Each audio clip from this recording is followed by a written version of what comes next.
Pendant que ma fille de 4 ans luttait pour sa vie à l'hôpital, mes parents ont vendu toutes nos affaires et ont donné notre chambre à ma sœur. Quand je l'ai découvert et que je les ai confrontés, ils ont dit nonchalamment, « Tu étais en retard pour le paiement. Nous avions besoin de l'espace. » J'ai supplié, « Ma fille est en train de mourir à l'hôpital. » Maman a ri, « Ce n'est plus notre problème. » Papa a ajouté, « Tu aurais dû payer à temps. » Ma sœur a eu un sourire narquois, « Mes enfants ont besoin d'une plus grande chambre de toute façon. » Quand j'ai essayé de récupérer les affaires de ma fille, mon père m'a attrapé et m'a jeté dehors. Tout avait déjà été vendu. Ma mère m'a giflé. Ne reviens pas sans argent. Je n'ai ni pleuré ni supplié. Au lieu de cela, je suis passé à l'action. 3 mois plus tard, ils nous ont vus et sont devenus complètement blêmes.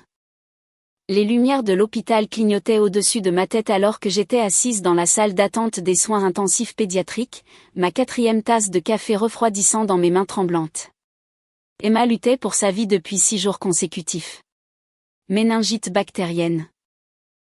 Les médecins n'arrêtaient pas d'utiliser des mots comme « critique » et « pronostic vital engagé », pendant que ma fille de 4 ans gisait inconsciente, des tubes sortant de son petit corps. Je n'avais pas quitté l'hôpital, sauf pour prendre une douche une fois dans la salle de bain du personnel. Le sommeil venait par intervalles de 15 minutes sur le fauteuil en vinyle qui était devenu mon univers entier. Mon téléphone a vibré pour la 100e fois cette semaine-là. Je l'ai ignoré, comme j'avais ignoré tous les autres appels qui ne provenaient pas de l'équipe médicale. Le loyer était dû chez mes parents, où Emma et moi vivions depuis 1 an. L'arrangement avait semblé raisonnable lorsque j'étais revenue vivre chez eux après mon divorce avec le père d'Emma. $300 par mois pour la chambre aménagée dans le grenier. Mes parents avaient insisté sur le paiement, malgré mes protestations selon lesquelles la famille ne devrait pas faire payer la famille. Maintenant, avec les factures d'hôpital de ma fille qui s'accumulaient et les congés maladie limités de mon travail qui s'épuisaient, ces $300 m'étaient complètement sortis de l'esprit. L'infirmière a appelé mon nom vers minuit. La fièvre d'Emma avait légèrement baissé. Pas assez pour célébrer, mais assez pour respirer. Je suis restée à son chevet jusqu'à l'aube, tenant sa petite main et lui murmurant des histoires sur les vacances à la plage que nous prendrions quand elle irait mieux. L'océan, les châteaux de sable, les glaces qui fondaient plus vite que nous ne pouvions les manger, des promesses que j'avais désespérément besoin de tenir. Le nom de ma sœur, Tara, s'est affiché sur l'écran de mon téléphone le lendemain matin. J'ai répondu, m'attendant à de la sympathie ou à une offre pour apporter des vêtements propres. Au lieu de cela, sa voix était sèche et professionnelle. « Maman veut savoir quand tu viens chercher tes affaires », dit-elle sans préambule. La confusion rendit mon cerveau épuisé encore plus brumeux. « Quelles affaires ? Je suis à l'hôpital avec Emma. Tu le sais. Tes affaires de la maison. Maman et papa ont vidé ta chambre hier. Ils avaient besoin de l'espace pour mes enfants. Mason et Ruby grandissent et ils ont vraiment besoin de chambres séparées maintenant. » Les mots n'avaient aucun sens.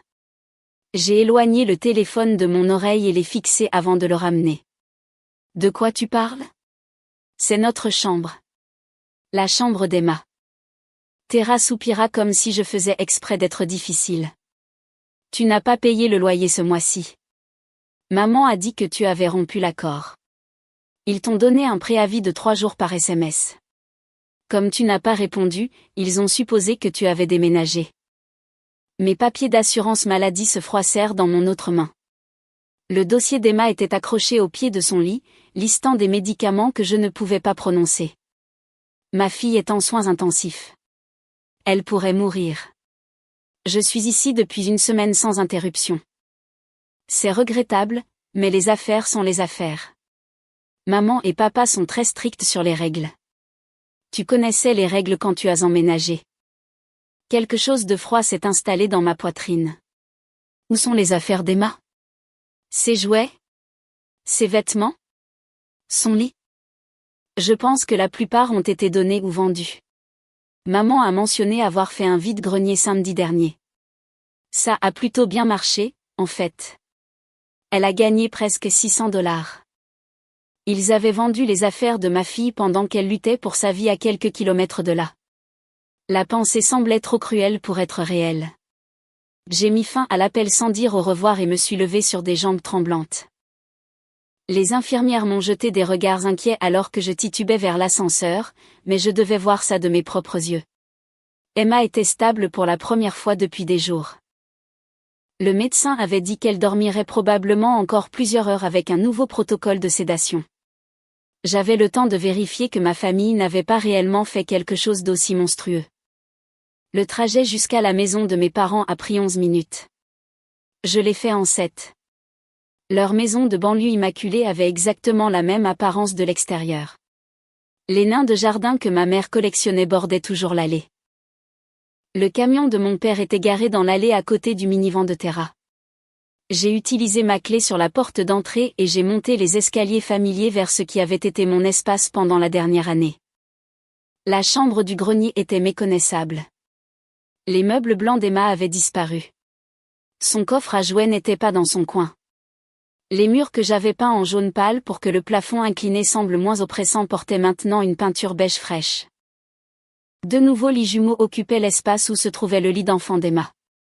Les posters de super-héros de Mason étaient déjà accrochés sur un mur. Les peluches de Ruby couvraient l'autre lit dans un arrangement coordonné qui avait dû prendre des heures à Terra pour être mis en scène. La voix de ma mère est venue de derrière moi. Tu ne peux plus entrer comme ça. Ce n'est plus ton espace.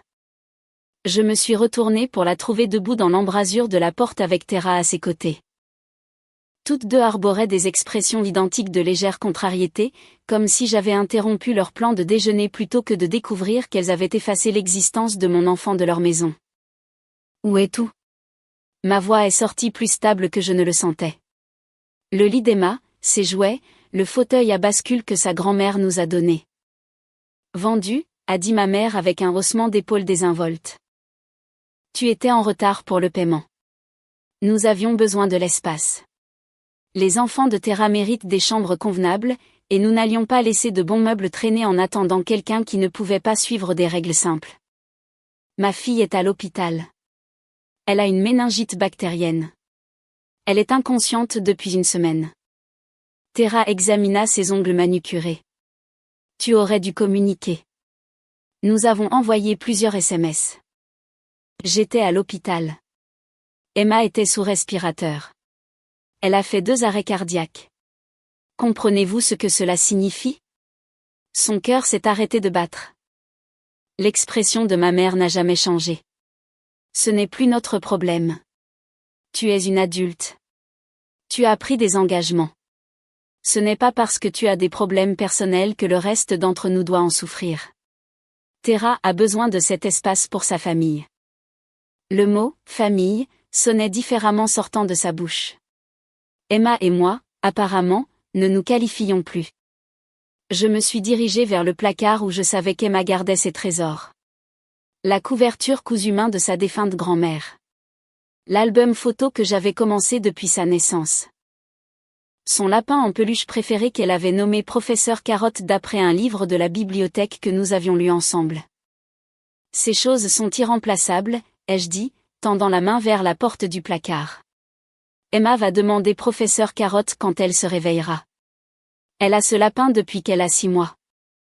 Mon père est apparu alors, bloquant mon chemin avec ses larges épaules. Tout a déjà été vendu. Le vide-grenier a été un grand succès. Nous avons gagné assez pour couvrir ton loyer manquant plus les frais de dérangement. Frais de dérangement? L'absurdité aurait été drôle dans d'autres circonstances. Vous me facturez des frais parce que ma fille a failli mourir.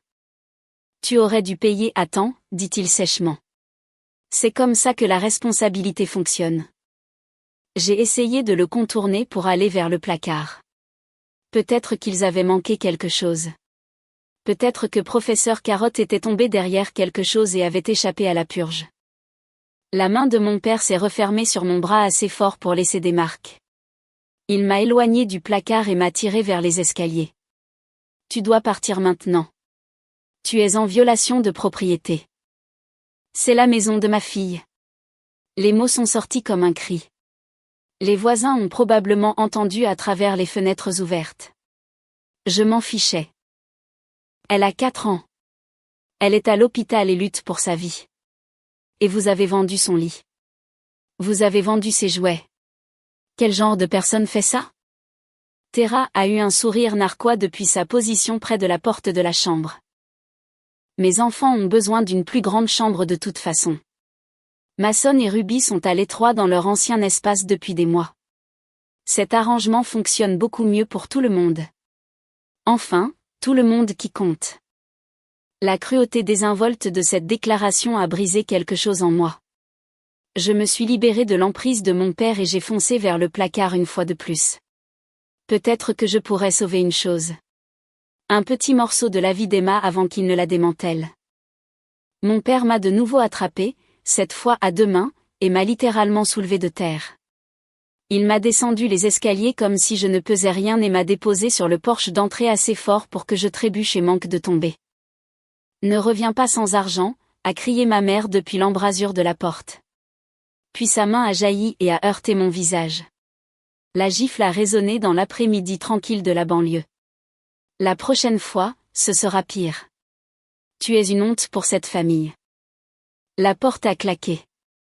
Le peine dormant s'est enclenché. Je suis restée sur le porche de la maison de mon enfance, le visage brûlant et la vie entière de ma fille réduite à n'importe quel prix que ma mère avait accepté lors d'un vide-grenier. Une voisine qui arrosait ses fleurs a fait semblant de ne pas regarder.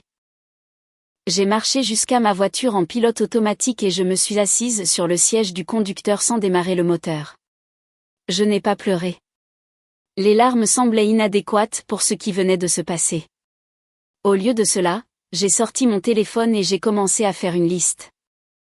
Premier point, trouver un nouvel endroit où vivre. Deuxième point, tout documenter. Troisième point, m'assurer qu'Emma survive pour qu'elle puisse grandir et ne jamais savoir que des gens comme mes parents existaient dans son monde. L'hôpital a appelé pendant que j'étais assise là. La fièvre d'Emma avait de nouveau grimpé. Je suis revenue en respectant exactement la limitation de vitesse, car me faire arrêter m'aurait fait perdre de précieuses minutes. Les 72 heures suivantes se sont transformées en un cauchemar de bilans médicaux et d'appels à l'assurance. L'état d'Emma s'est stabilisé lentement, à contre-cœur, comme si elle se battait pour revenir à la conscience, une petite victoire à la fois. Au 10e jour, elle a ouvert les yeux. Au 12e jour, elle pouvait chuchoter. Au 14e jour, elle a demandé professeur Carotte. J'ai menti et dit qu'on le nettoyait. Elle a accepté, car les enfants de 4 ans croient que leurs parents peuvent tout réparer. Je l'ai tenue dans mes bras pendant qu'elle dormait et j'ai fait d'autres listes sur mon téléphone. L'assistante sociale de l'hôpital m'a mise en contact avec une aide au logement d'urgence. Un petit appartement est devenu disponible grâce à un programme pour les familles confrontées à une crise médicale. Une chambre, à peine meublée, parfaite pour nos besoins. J'ai signé un bail depuis la chambre d'hôpital d'Emma et j'ai organisé le déménagement du peu de choses que je pouvais me permettre avant sa date de sortie. Mon amie Jessica m'a prêté de l'argent pour la caution. Ma collègue a apporté des sacs de vêtements de seconde main de sa fille qu'Emma pourrait porter. Professeur Carotte ne pouvait pas être remplacé, mais j'ai trouvé un lapin similaire dans un magasin d'occasion et j'ai veillé toute la nuit pour lui coudre une petite veste de professeur avec des chutes de tissu. Assez proche pour une enfant qui avait déjà trop souffert. Emma est rentrée à la maison le 21e jour. La maison, étant notre nouvel appartement avec ses murs beiges et ses meubles d'occasion. Elle s'est mieux adaptée que moi. Les enfants sont résilients d'une manière que les adultes oublient. Elle a nommé le nouveau lapin professeur Navet et m'a informé solennellement qu'il était le frère de professeur Carotte, venu lui rendre visite pendant que son frère s'occupait d'affaires importantes de lapins à l'étranger. Je ne lui ai pas dit la vérité sur mes parents. Que pouvais-je dire? Tes grands-parents ont vendu tes affaires pendant que tu mourais parce que j'ai manqué un paiement de loyer. Ce genre de trahison ne s'explique pas à une enfant de 4 ans. Je lui ai dit que nous avions déménagé dans un nouvel endroit pour un nouveau départ. Elle a accepté cela aussi. La première semaine à la maison a été plus difficile que l'hôpital à certains égards. Emma nécessitait une surveillance constante. Ces médicaments avaient des horaires stricts que je suivais sur un tableau blanc monté au-dessus de notre petite table de cuisine. Toutes les 4 heures, des antibiotiques. Toutes les 6 heures, des anti-inflammatoires. 2 fois par jour, les contrôles neurologiques que l'hôpital m'avait appris à effectuer. Je surveillais ses pupilles, testais ses réflexes, lui posais des questions simples pour vérifier que ses fonctions cognitives restaient intactes. Mon congé de travail a été prolongé de 6 semaines. La loi protégeait mon emploi, mais pas mon revenu. C'est 42 jours sans salaire, à choisir entre les courses et les factures. Jessica a payé notre facture d'électricité sans que je le demande. Ma collègue a apporté des gratins qui duraient 3 jours chacun. L'assistante sociale de l'hôpital m'a mise en contact avec une banque alimentaire qui ne posait pas de questions sur les raisons pour lesquelles une professionnelle ayant un emploi avait besoin d'aide. La fierté est devenue un luxe que je ne pouvais plus me permettre. J'ai accepté chaque main tendue parce que le rétablissement d'Emma dépendait d'une stabilité que je ne pouvais pas fournir seule. L'appartement est resté chaud. Le réfrigérateur est resté approvisionné. Les médicaments d'Emma n'ont jamais été en retard. Ces petites victoires se sont accumulées jusqu'à ce que je puisse respirer sans calculer quelle facture pouvait attendre une semaine de plus. Mes parents n'ont jamais appelé pour prendre des nouvelles du retour d'Emma. Terra a posté des photos de Mason et Ruby jouant dans leur chambre agrandie, avec la légende, enfin installée dans leur espace parfait. Le timing semblait délibéré. Elle avait attendu de savoir qu'Emma était sortie de l'hôpital pour présenter la chambre qu'il nous avait volée. Ma mère a commenté avec des émojis cœur et des félicitations pour la belle installation. J'ai tout capturé en écran. Constituer mon dossier exigeait des preuves que j'utiliserai plus tard. Chaque publication sur les réseaux sociaux, chaque SMS, chaque moment de leur célébration de notre déplacement a été sauvegardé dans un dossier sur mon téléphone intitulé « Preuve ». L'avocat que j'avais consulté pendant le séjour d'Emma à l'hôpital avait souligné l'importance de créer une chronologie. Il avait écouté mon histoire avec un intérêt croissant, prenant des notes sur la construction non autorisée et les revenus non déclarés. Ses honoraires étaient élevés, mais il avait accepté des paiements échelonnés que je pourrais gérer sur 6 mois. Vos parents ont commis plusieurs erreurs importantes, avait-il expliqué lors de notre deuxième rencontre. Ils ont profité d'un logement locatif illégal. Ils ont omis de déclarer ses revenus. Ils vous ont expulsé sans préavis approprié pendant une urgence familiale. N'importe lequel de ces problèmes pourrait leur causer des ennuis. Les 3 ensemble. C'est un schéma de comportement que les autorités prennent au sérieux. Je lui avais posé des questions sur l'éthique de dénoncer mes propres parents.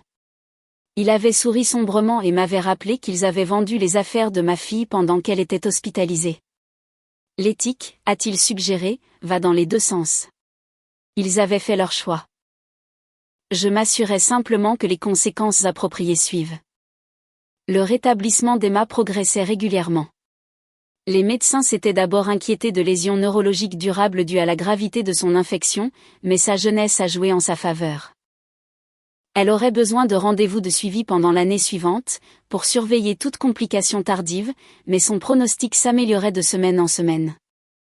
Les factures d'hôpital, cependant, étaient catastrophiques. Mon assurance couvrait 70%. Les 30% restants d'un séjour de 3 semaines en soins intensifs s'élevaient à plus que ce que je gagnerais en un an. Le programme d'aide financière de l'hôpital a aidé. J'ai obtenu un plan de paiement qui ne nous mettrait pas immédiatement en faillite.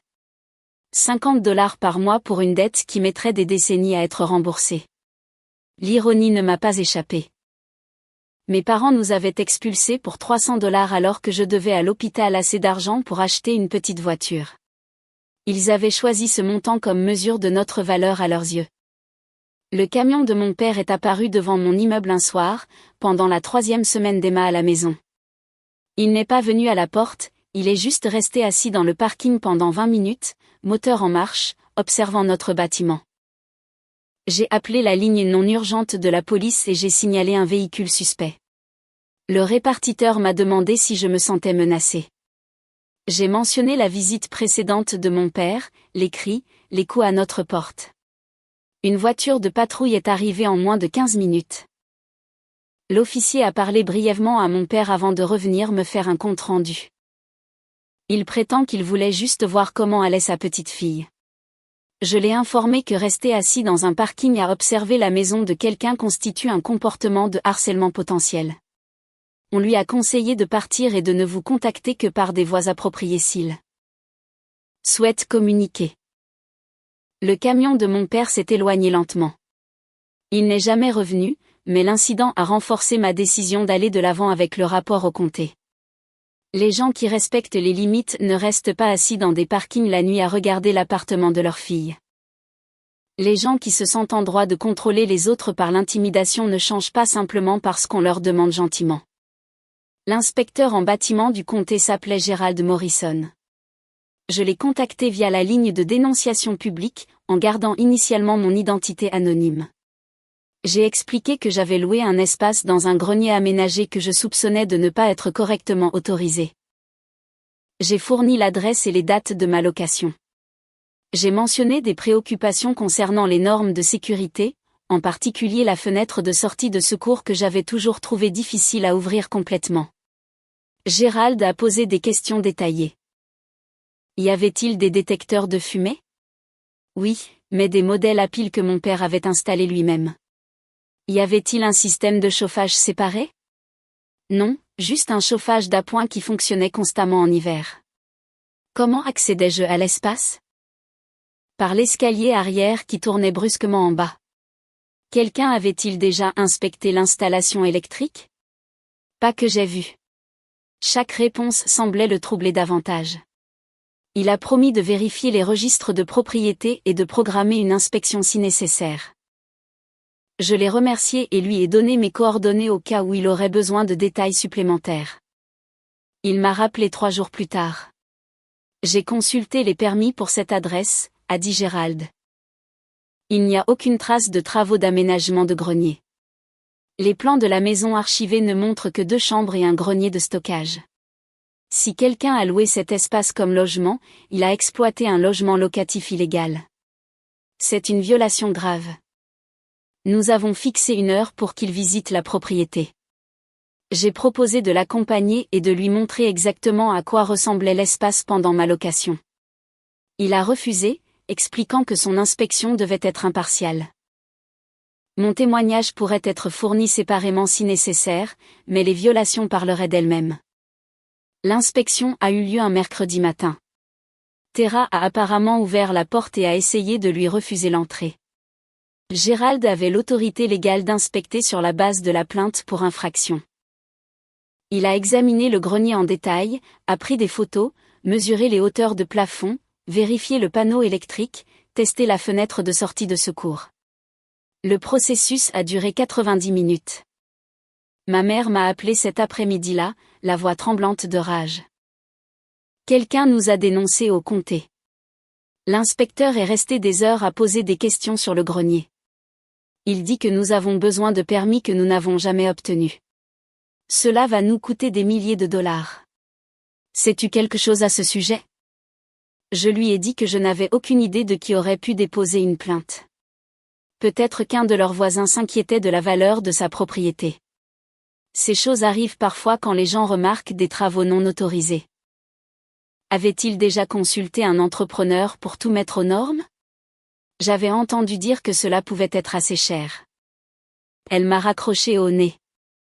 Tara m'a envoyé un SMS 1 heure plus tard avec une série d'accusations. J'avais détruit leur famille par mesquinerie. J'étais vengeresse et cruelle. Mason et Ruby allaient perdre leur chambre à cause de mon égoïsme. Ne me souciais-je pas de ma propre nièce et de mon propre neveu?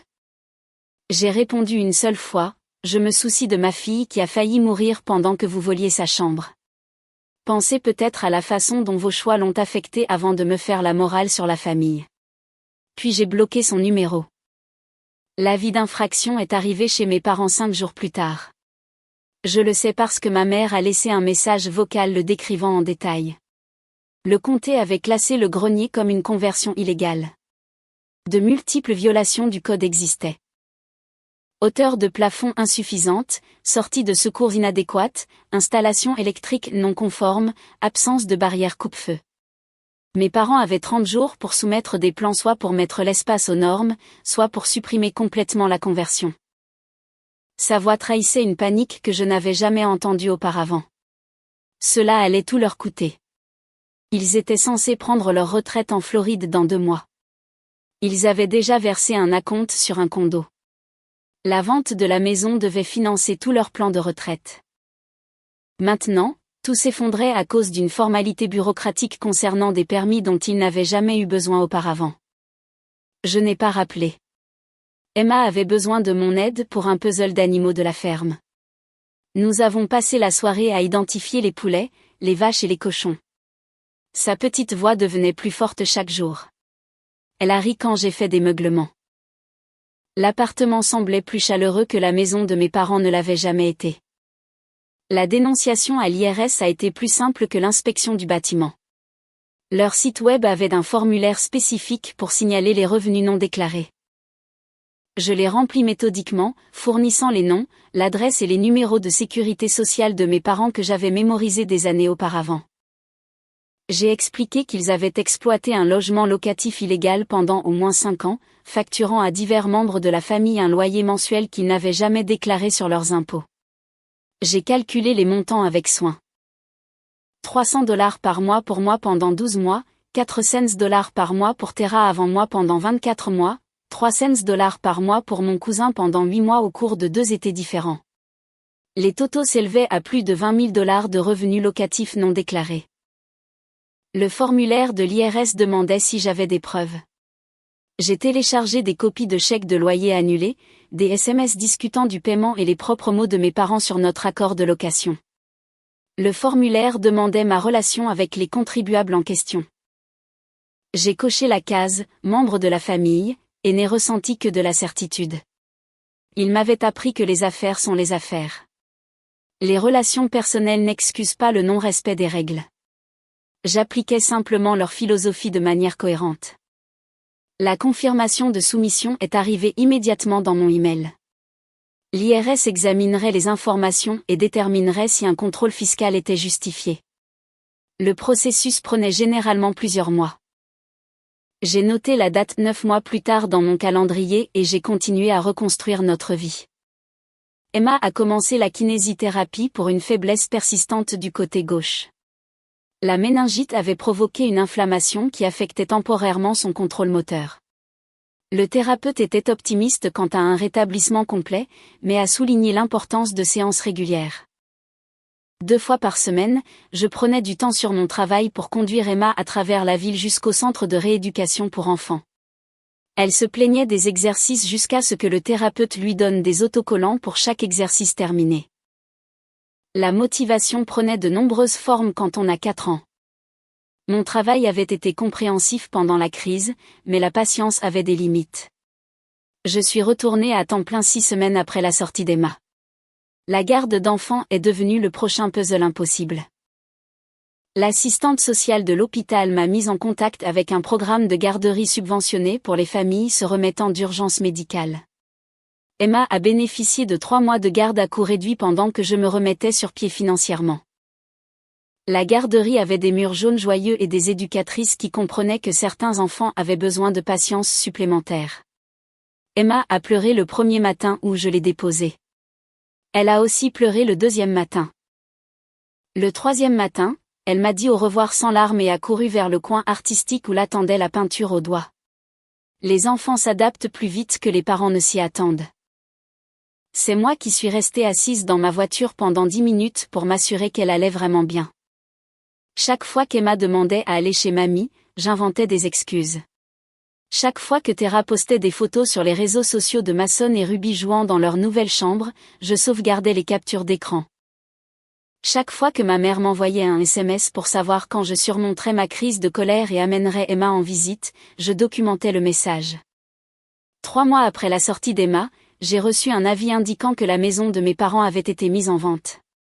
Le marché immobilier de leur quartier avait explosé pendant la reprise post-pandémique. Leur maison de 3 chambres avec un grenier aménagé et un jardin impeccable valait près du triple de ce qu'ils avaient payé il y a 30 ans. Ma mère m'a envoyé un SMS à ce sujet, étonnamment amical. Ils déménageaient dans un condo plus petit en Floride. Vivre le rêve de la retraite. N'était-ce pas merveilleux? J'ai étudié attentivement les photos de l'annonce. La chambre du grenier figurait en bonne place dans la visite. Les enfants de Tara souriaient à la caméra dans leur tenue coordonnée. La légende disait, espace parfait pour une famille qui s'agrandit. Ma mère l'avait magnifiquement mise en scène. Aucune trace du passage d'Emma ne subsistait. La peinture jaune avait été complètement recouverte. Le placard où avait vécu professeur Carotte montrait des bacs de rangement organisés sur les photos. La maison a été sous contrat en 1 semaine. Mes parents se vantaient d'avoir reçu plusieurs offres au-dessus du prix demandé. Ils ont choisi un acheteur payant comptant qui promettait une clôture rapide. Tout se mettait en place pour leur projet en Floride. Ils avaient déjà versé un acompte sur un condo près d'un terrain de golf.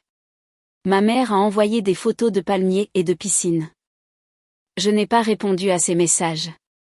Au lieu de cela, j'ai passé un appel au bureau des archives du comté, puis un autre à un avocat spécialisé dans les litiges immobiliers, puis plusieurs autres à diverses personnes dont j'avais collecté les noms au cours des 3 derniers mois. Le truc avec les greniers aménagés, c'est qu'ils nécessitent des permis spécifiques. Les codes du bâtiment sont stricts sur la transformation d'un espace de stockage en logement, les exigences de hauteur de plafond, les spécifications des fenêtres de sortie de secours, les normes électriques. Mes parents avaient réalisé leur aménagement de grenier il y a 15 ans, quand Tera et moi étions adolescentes. Ils avaient fait la plupart des travaux eux-mêmes pour économiser de l'argent. Ils n'avaient jamais demandé de permis. Ils n'avaient certainement jamais eu d'inspection. Je le savais parce que j'avais aidé mon père à installer les cloisons sèches quand j'avais 17 ans. Il m'avait spécifiquement dit de ne mentionner le projet à personne d'officiel. Les permis de construire étaient chers et inutiles, avait-il dit. Ce que le comté ne savait pas ne leur ferait pas de mal. L'espace supplémentaire avait ajouté de la valeur à la maison, même sans documentation. Quand j'étais revenue vivre avec Emma, j'avais payé un loyer pour un logement illégal. Ce détail m'avait semblé sans importance à l'époque. L'avocat que j'ai consulté l'a trouvé très pertinent. Il a passé plusieurs appels en mon nom. L'inspecteur en bâtiment du comté est soudainement devenu intéressé par la propriété de mes parents. Une dénonciation anonyme concernant une construction non autorisée justifiait une enquête, surtout lors d'une transaction immobilière en cours. L'inspection a eu lieu 3 jours avant la clôture prévue. La liste des infractions était longue. L'aménagement du grenier ne respectait pas les exigences minimales de hauteur de plafond dans plusieurs zones. L'installation électrique n'était pas aux normes. La fenêtre de sortie de secours était trop petite. L'escalier menant au grenier ne respectait pas les normes de sécurité actuelles. L'ensemble de l'espace a été classé comme un ajout illégal. Le comté a émis un avis d'infraction. Mes parents avaient 2 options, obtenir des permis rétroactivement et tout mettre aux normes, ou supprimer complètement la conversion. L'une ou l'autre option coûterait des dizaines de milliers de dollars. La vente de la maison a immédiatement échoué. Aucun acheteur ne veut hériter de violation du code. L'agent immobilier a envoyé un email furieux expliquant comment cela avait détruit leur crédibilité sur le marché. Ma mère m'a appelé en hurlant à propos de l'inspection. Quelqu'un les avait dénoncés. Savais-je quelque chose à ce sujet? Je lui ai dit honnêtement que je n'avais aucune idée de qui aurait pu contacter le comté. Peut-être qu'un de leurs voisins l'avait mentionné. Ces choses arrivent. Elle ne m'a pas cru mais ne pouvait rien prouver. L'acompte du condo en Floride n'était pas remboursable. Ils avaient déjà donné leur préavis à leur association de propriétaires. La maison ne pouvait pas être vendue tant que les infractions n'étaient pas résolues. Mon père a obtenu des devis d'entrepreneur. Le coût pour tout mettre aux normes dépassait les 50 000 $. Retirer entièrement la conversion coûterait un peu moins cher mais détruirait une partie importante de la valeur de la maison. Il n'avait pas ce genre de capital liquide. Mon père avait pris une retraite anticipée l'année précédente. Leurs économies étaient destinées à la Floride. Cette situation d'infraction était apparue de nulle part et avait détruit des mois de planification.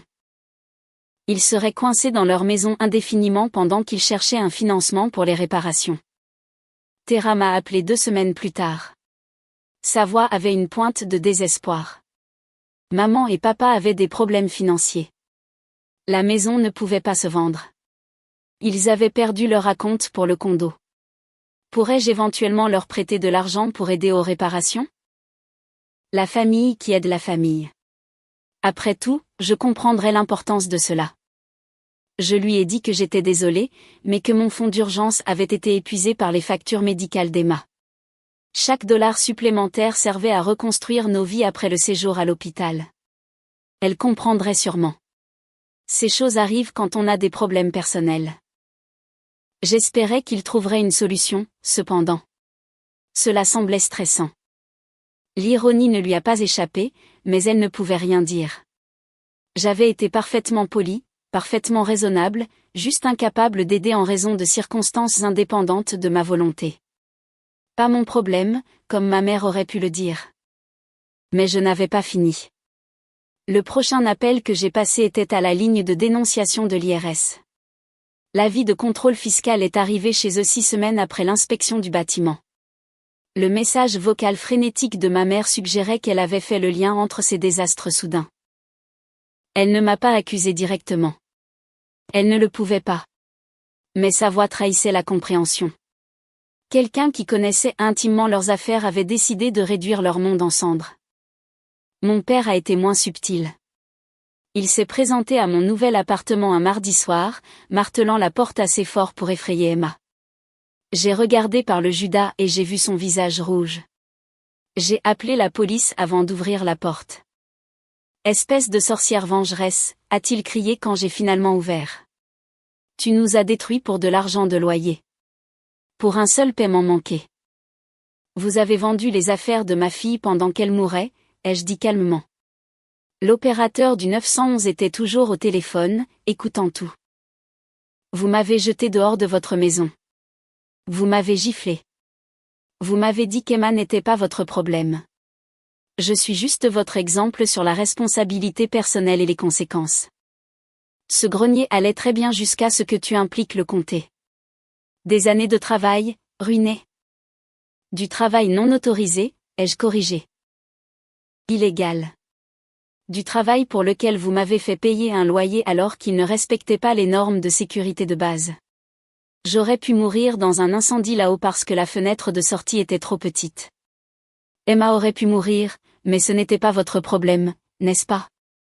La police est arrivée avant qu'ils ne puissent répondre. Je leur ai montré les images de la sonnette vidéo de lui martelant ma porte et criant des menaces. J'ai mentionné son historique d'agression physique, l'incident où il m'avait jeté hors de sa maison 3 mois plus tôt. Ils l'ont fermement encouragé à partir et ont suggéré que tout contact ultérieur passe par des avocats. Il est parti. Je me suis assise avec Emma et lui ai lu des histoires pour s'endormir sur des lapins courageux qui vivaient des aventures dans des forêts magiques. Elle s'est endormie en serrant professeur Navet. Mes mains ne tremblaient plus quand je pensais à ce jour chez mes parents. J'avais transformé la peur et l'impuissance en action. Ils m'avaient appris que la famille ne vous protège pas des conséquences. J'avais simplement appliqué leur leçon en retour. La maison s'est finalement vendue 10 mois après la première tentative de mise en vente. Mes parents ont accepté une offre nettement inférieure à leur prix de départ d'un acheteur prêt à assumer les problèmes d'infraction. Ils ont perdu près de 80 000 $ entre la réduction du prix, l'acompte de Floride et divers frais juridiques et d'entrepreneurs. Le rêve du condo est mort. Ils ont loué un petit appartement à la place, toujours dans la même ville, toujours coincé près de tous les voisins qui avaient assisté à leur chute spectaculaire. Tara a complètement cessé de me parler. La chambre agrandie pour Mason et Ruby avait duré moins de 6 mois avant que le comté ne les oblige à quitter l'espace illégal. Elle m'a blâmé pour la déception de ses enfants, sans se soucier du fait qu'elle avait joyeusement accepté leur chambre pendant que les affaires d'Emma étaient vendues. Ses publications sur les réseaux sociaux sur la loyauté familiale et le pardon ne mentionnaient pas de nom spécifique, mais le sous-entendu était clair. Certaines personnes ne pouvaient tout simplement pas laisser les choses aller. Certaines personnes étaient vengeresses et cruelles. Je n'ai pas répondu publiquement. Je n'en avais pas besoin. Ma vie avait avancé tandis que la leur s'était effondrée. Emma s'épanouissait dans notre petit appartement. Elle a commencé la maternelle sans aucun souvenir de l'hôpital ou de la famille qui l'avait rejetée. J'ai fait des heures supplémentaires et j'ai économisé agressivement. Nous sommes allés à la plage cet été-là, comme je l'avais promis. Elle a construit des châteaux de sable, mangé des glaces fondues et n'a jamais demandé à aller chez mamie. La dernière pièce du puzzle s'est mise en place lors du contrôle fiscal de l'IRS. Mes parents devaient des arriérés d'impôts, des pénalités et des intérêts sur 3 ans de revenus locatifs non déclarés. Le montant n'était pas catastrophique, mais combiné à leurs autres désastres financiers, il représentait un autre coût qu'ils ne pouvaient pas facilement absorber. Le compte de retraite de mon père a pris un coup significatif. Les projets de voyage et de loisirs de ma mère sont devenus des fantasmes dont il se souviendrait mais qu'il ne vivrait jamais. Je les ai vus une fois, après que tout se soit calmé, près d'1 an après l'hospitalisation d'Emma. Au supermarché, une rencontre fortuite dans le rayon des fruits et légumes. Emma était avec moi, examinant les pommes avec une concentration sérieuse. Ma mère nous a repéré la première. Son visage a traversé plusieurs émotions rapidement, reconnaissance, colère, quelque chose qui aurait pu être de la honte, et finalement un vide prudent. Elle a ouvert la bouche pour parler, peut-être pour s'excuser, peut-être pour attaquer. Je ne le saurai jamais, car je me suis détournée avant qu'aucun mot ne sorte.